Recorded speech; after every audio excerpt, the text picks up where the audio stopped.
High! চলে এসেছি আরেকটা ভিডিও নিয়ে। আমার বান্ধবীর বৃদ্ধির লুক দেখিয়েছিলাম সবাইকে। এবার দেখাবো বিয়ের লুক। তো চলো, আমার বান্ধবী পুরো রেডি হয়ে গেছে। এবার এসে সোফাতে বসবে। তো দেখো কত সুন্দর লাগছে। তো ওকে দেখে চলে গেছিলাম স্টলে খেতে গেছিলাম। তো দেখো এবারে আমরা সব বান্ধবী বন্ধুরা মিলে নাচানাচি করছি। তো চলো তোমরাও একটু নেচে নাও।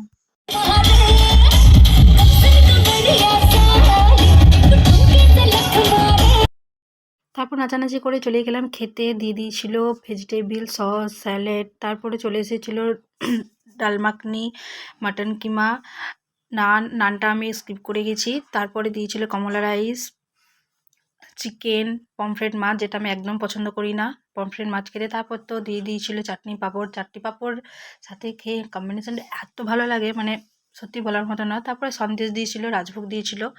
তো তোমরাও খেয়ে নাও। তো ভিডিওটা এই পর্যন্ত, দেখা হচ্ছে পরের ভিডিওতে। তারপর চলো ভিডিও দেখে চলে গেলাম বান্ধবীর বিয়ে দেখতে। তো দেখতেই পাচ্ছ বর বিয়েদের জন্য বসে গেছে। এবার ওদের শুরুদৃষ্টি হবে। তো ওদের অনেক ভালো হোক। দেখতেই পাচ্ছ এবারে 7 পাকে ঘুরবে ওর। তো বাই বাই।